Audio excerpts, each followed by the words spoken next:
अस्सलाम वालेकुम सिंधवासियों। प्यारा साथियों, अज की कहानी जो उनवान है चंड जी धीअ। ही कहानी चंड एक नंढड़ी पितकड़ी छोकरी की है। कहानी मुकमल ॿुधंदा ऐं इंशाअल्लाह ही कहानी भी तव्हांखे वणंदी।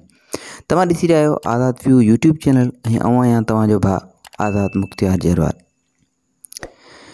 साथियों, एक हुई नंढड़ी छोकरी, हुन जा माउ पीउ वीचारी जा नंढड़े हूंदे खां ही गुज़ारे विया हुआ।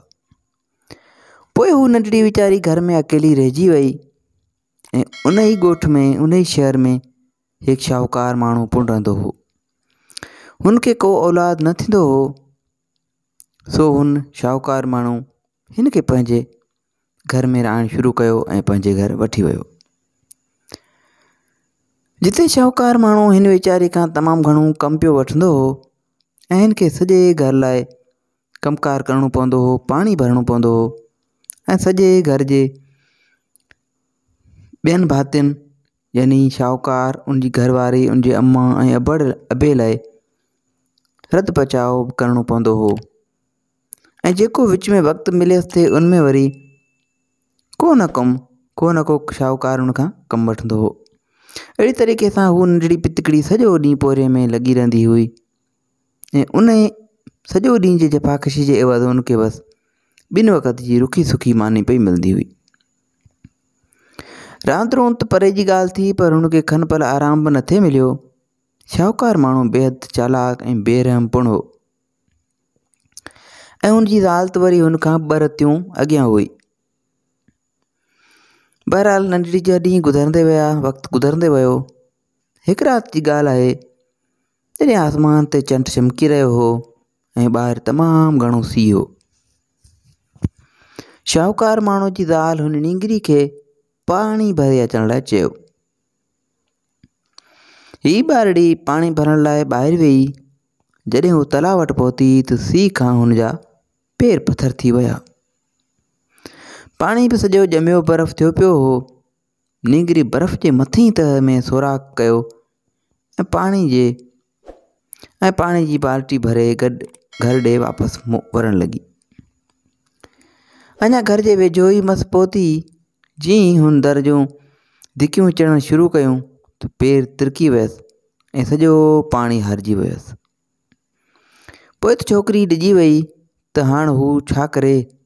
ख़ाली बाल्टी खणी घर अंदरि घिड़ी न थी सघे, छो त हुनखे ख़बर हुई त शाहूकार जी बेरहम ज़ाल खेसि मारींदी। पोइ त हू दरवाज़े जे ई ॿाहिरि बीही ॾकंदी रही। मथे आसमान में चंड बि चमकी रहियो हो ऐं इन ॾे ॾिसी बि रहियो हो ऐं खिली बि रहियो हो। नेठि छोकिरी चंड खे ॾिसी चयो, ए चंड, छा तूं नथो ॾिसीं त आउं केतिरी ॾुखोयल आहियां? छा तोखे मूं ते कहल नथी अचे? छा तूं मुंहिंजी मदद न कंदे ऐं तूं छा मूं ते खिलंदो रहंदे ऐं मूंखे हिननि ज़ालमुनि मां आज़ादु कराईंदे कोन? ही मूंखे मारे छॾींदा, मूंखे हिननि मां आज़ादु करा। चंड हिन जी ज़ुल्म जो दास्तान ॿुधी हेठि ज़मीन ते लही आयो। हू हिकु ख़ूबसूरत नौजवान जे वेस में हो ऐं अछे रंग जे वॻे में सुहिणो लॻी रहियो हो। चंड जे वॾे भाउ सिज बि हुन छोकिरी जूं आज़ियूं न्याज़ियूं ॿुधी वरितियूं हुयूं ऐं हू बि मर्दानी शिकिल में सुनहरी रंग जा कपिड़ा ओढ़े ज़मीन ते लही आयो। पोइ सिज चंड खे चयो, आउं हिन ॾुखियल छोकिरी खे वठणु आयो आहियां, हिनखे मुंहिंजे हवाले करे छॾ, उन करे जो आउं तोखां वॾो आहियां। चंड वरंदी ॾिनसि, इहा त तुंहिंजी ॻाल्हि सही आहे त तूं मूंखां वॾो आहीं, ए हदा सिज, पर हिन वक़्तु राति आहे ऐं आउं राति जो बादशाह आहियां ऐं नींगरी मूंखां ई मदद घुरी आहे ऐं पहिरीं आउं ई हेठि आयुसि, उन करे हिनखे आउं ई वठी वेंदुसि। पोइ चंड हिन ग़रीब छोकिरी खे पंहिंजे ॿाहुनि ते खणी आसमान ॾे उॾामी वियो। उन वक़्त खां वठी ही नंढड़ी छोकिरी चंड में रहे थी। जॾहिं तव्हां चोॾहं जी सॼे चंड खे गौर सां ॾिसंदव त उन में हिकु खिलंदी ॻाईंदी छोकिरी नज़र ईंदी। ऐं कुझु इलाइक़नि में, कुझु शहरनि में, सिंध जे कुझु इलाइक़नि में इहा बि ॻाल्हि मशहूरु आहे त उन चंड में हिकु नानी रहे थी। तो साथियों, ही नंढड़ी पितकड़ी हाणे नानी बि थी सघे थो थी वई हुजे, सो हाणे हू चंड में ख़ुशि ख़ुशि ज़िंदगी गुज़ारे थी।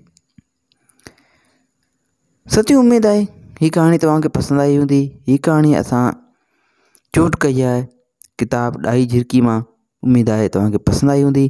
वधीक हिन क़िस्म जूं कहाणियूं किसा ॿुधण जे लाइ असांजे यूट्यूब चैनल खे सब्सक्राइब कंदा।